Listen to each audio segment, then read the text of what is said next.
नाही राम रंग होरी हो। अब बताओ इससे ज्यादा क्या बोले वो। कागज कलम कलेस राम रंग होरी हो। कई ऐसे धर्म है जो पूरी कॉपी पे नाम लिखते हैं, लिखते जाते हैं, पूरी कॉपी भर डालते हैं, राम राम राम राम राम राम राम राम, हर पन्ने पे राम राम राम राम, उसके बाद गंगा जी में विसर्जित कर देते हैं जाके। बताओ। तो कह रहे कागज कलम कलेस राम रंग होरी हो, और वो रहा शेष का शेष राम रंग होरी हो। जो तुम नाम लिख रहे हो वो तुम मिटा भी सकते हो, तो इसका मतलब तुमने भगवान का नाम ही मिटा दिया, फिर वो सत्य कहाँ रहा? जो मिट गया वो सत्य नहीं रहा। इसलिए कहते हैं राम नाम सत्य है, सत्य का कभी नाश नहीं होता, सत्य को कोई लिख और मिटा नहीं सकता। उसी सत्य को सतनाम कहते हैं। और वो राम नाम कोई 52 अक्षरी राम नहीं है। राम नाम का मतलब है आत्म राम। ये मरने वाले के सगे संबंधियों को समझाया जा रहा है कि राम नाम सत्य है, रो मत।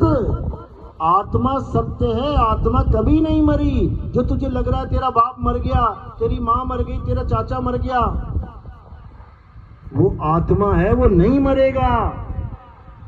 उसी राम नाम सत्य के लिए इतने भजन बने हैं। तुझ में राम, मुझ में राम, सब में राम समाया, सबसे कर लो प्रेम, जगत में कोई नहीं पराया। अब वो कौन सा राम है जो सब में समाया है? हिंदुओं में तो समा सकता है, भगवान राम के पुजारी हैं। मुसलमान में कैसे समाया वो राम?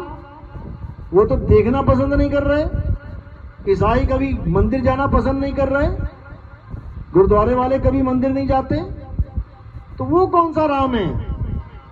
आत्म राम। मुझ में भी आत्म राम समाया, आप में भी समाया, सब में समाया। उसी आत्म राम की सारी महिमा है, उसी आत्म राम के ऊपर सारी वाणियां हैं।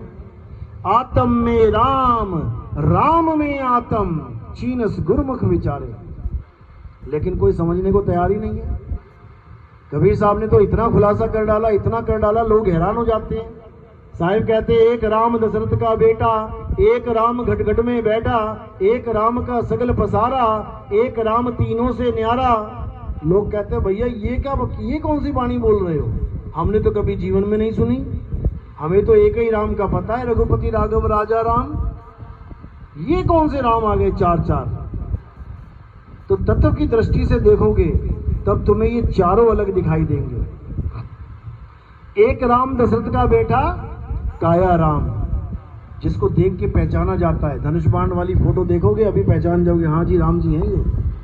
शक्ल भले अलग बनी है और फोटो में, लेकिन धनुष बाण रखा हुआ है साथ में, और हनुमान जी बैठे हुए हैं हाथ जोड़ के, तो उसको कोई परशुराम नहीं कहेगा, उसको कोई भोले शंकर नहीं कहेगा, उसको कोई ब्रह्मा विष्णु नहीं कहेगा। क्या कहेगा? राम जी की फोटो है। कैसे पहचानी? काया से। तो पहला राम कौन है? ये काया राम।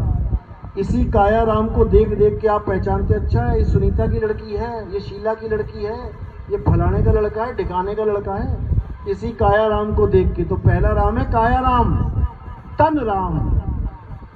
दूसरा राम जीव राम। एक राम दशरथ का बेटा, एक राम घट घट में बैठा। इस काया राम में ही एक राम बैठा हुआ है जीव राम, जो इस काया को चला रहा है।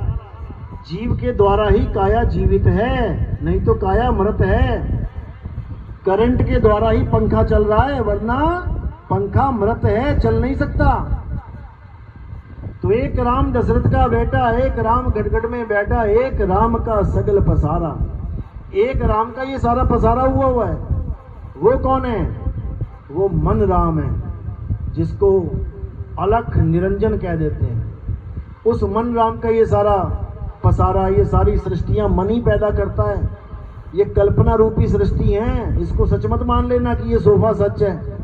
ये लग रहा है तुम्हें छूने में कि हाँ बिल्कुल सही है, जैसे सपने में तुम्हारी लॉटरी लग जाती है और नोट गिन रहे होते हैं ना, असली लग रहे होते हैं बिल्कुल, कि बिल्कुल असली है। और जैसे ही आँख खुलती है तो पता लगता है भैया भिखारी का भिखारी हूँ मैं, तो कहाँ चले गए नोट।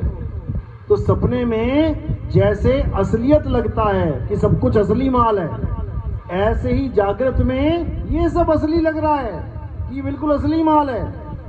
सपना रोज बदल जाता है, इसलिए तुम्हें सपने में मिली हुई वस्तु रोज बदल जाती है। और ये थोड़ा लंबा सपना है तुम्हारा, 10 साल का, 20 साल का, 50 साल का, 100 साल का। इसलिए तुम्हें लगता है कि ये सच है और सपना झूठ है, जबकि ना ये सच ना वो सच, दोनों ही झूठ है।